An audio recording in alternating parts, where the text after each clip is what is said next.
Sixth class students, a wonderful morning to all of you. Student, I hope you all have done your previous work. Now student, today let we start exercise 10.3. Student, in this exercise I tell you about the bar graph. Firstly, what is a bar graph?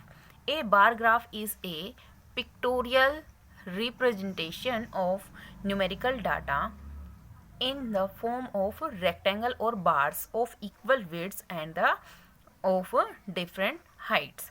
देखो, जो bar graph है उसको किस तरह से represent किया गया होता है, उसको रिप्रेजेंट किया गया होता है इस तरह से.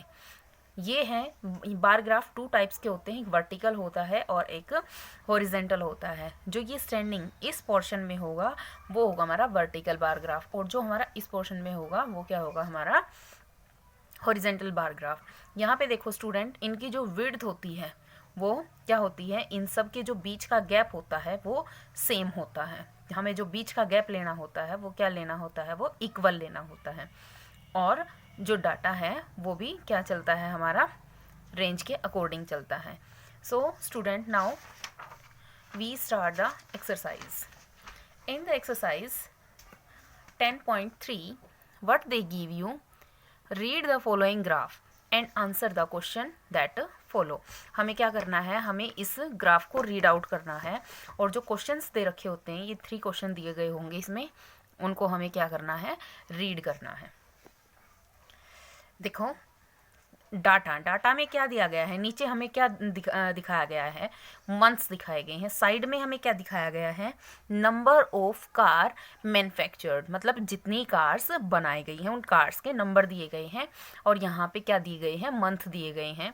तो जनवरी में कितनी कार्स बनाई गई, ये देखो यहाँ पे जो डाटा है वो किसके अकॉर्डिंग चल रहा है, 0, फिर 100 बनी है, 200, 300, 400, 600 तक गया है. अब देखो जनवरी में कितनी गई हैं, जनवरी का जो वो टेबल है वो कहाँ तक बिलोंग कर रही है, किस नंबर के इक्वल तक कर रही है, 300 तक. तो हम यहाँ क्या लिख देंगे, 300. हमने इस बार को रीड कर लिया है. अब नेक्स्ट को जब हम रीड करेंगे, फेब की कहाँ तक जा रही है, 400 और 500 के बीच में है, बिल्कुल मिड में है. तो 400 के बाद बिल्कुल बीच में, 400 और 500 के बीच का वर्ड क्या होता है, 450 होता है ना. तो ये किसके इक्वल आएगा, हमारा 450 के. नेक्स्ट मार्च किसके लेवल में है, 400 में. नेक्स्ट अप्रैल किसके लेवल में है, 500 में है. नेक्स्ट मई में क्या है, किसके इक्वल में है, 200. जून में है हमारा 600. 1 यूनिट किसको दिखा रही है, हमारी 100 कार्स को दिखा रही है. Name the month when least car. अब हम क्या करेंगे, इस डाटा के अकॉर्डिंग जो ये क्वेश्चंस दे रखे हैं हमें इनके आंसर्स देने हैं. Name the month when the least car were manufactured, जहाँ कम कार मैन्युफैक्चर्ड की गई हैं, सबसे कम, लीस्ट कम, तो किस मंथ में हुई हैं, वो मई मंथ में हुई हैं. और कितनी हुई है, 200. नेक्स्ट है, how many less car were manufactured in the month of March than the month of जून.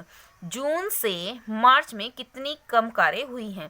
तो देखो जून में कितनी कार हुई थी, जो जून का मंथ है उसमें कितनी कार्स बनाई गई, 600, और मार्च में 400. तो हम यहाँ क्या करेंगे, हमें निकालना क्या है, हमें इनका कितनी कार कम बनाई गई हैं ये लिखना है. ये देखो 600 में से 400 हम यहाँ क्या करेंगे, सबट्रैक्ट कर देंगे.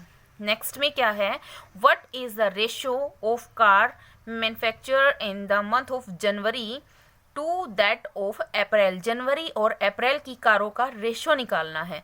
तो देखो जनवरी में कितनी कार्स बनाई गई थी, यहाँ हम क्या करेंगे, एक साइड जन लिखा, रेशियो एक साइड कौन सा है, अप्रैल लिखा. तो जनवरी में कितनी कार्स बनाई गई थी, हमारी 300, एंड अप्रैल में 500. अब देखो रेशो है, तो रेशो में कैंसिल हो जाते हैं वर्ड, तो 20 से ये 20 कैंसिल होगी, तो इनका रेशो कितना आया है, 3:5. And this is your answer. Student, बाकी इस एक्सरसाइज में जितने भी सम दे रखे हैं, देखो इसी तरह है, पहले ग्राफ दिया है, उसके बाद क्वेश्चन आंसर आपको दे रखे हैं, तो ग्राफ को रीड करके और हमें क्या करना है, इन क्वेश्चंस के आंसर देने हैं। यहाँ देखो एक यूनिट जो है वो 200 को रिप्रेजेंट कर रही है, तो इसमें हम क्या करेंगे, 200 क्या रखना है, हमें नंबर ऑफ व्हीकल रखना है, और ये क्या है, टाइम इंटरवल दे रखा है। नेक्स्ट है, नेक्स्ट में क्या दिया गया है, नंबर ऑफ स्टूडेंट इधर दे रखा है, और ये क्या है हमारा ट्रिप, शॉर्ट ट्रिप पे गए हुए हैं। तो इस ग्राफ के अकॉर्डिंग स्केल में 1 यूनिट जो 4 स्टूडेंट को रिप्रेजेंट कर रही है, तो हमें इसके अकॉर्डिंग इन क्वेश्चंस के आंसर देने हैं। क्वेश्चन नंबर 4 में भी ऐसे ही दिया है, ग्राफ को रीड करके क्वेश्चंस के आंसर देने हैं। क्वेश्चन नंबर 5 में भी ऐसे ही दिया गया है, आपको यहाँ ग्राफ दे रखा है, इस ग्राफ को रीड करके आपको इन क्वेश्चन के आंसर देने हैं। इसी तरह 6th सम है। So student, you do this complete exercise in your fair notebook of maths with neat and clean handwriting. Thank you student. Have a nice day.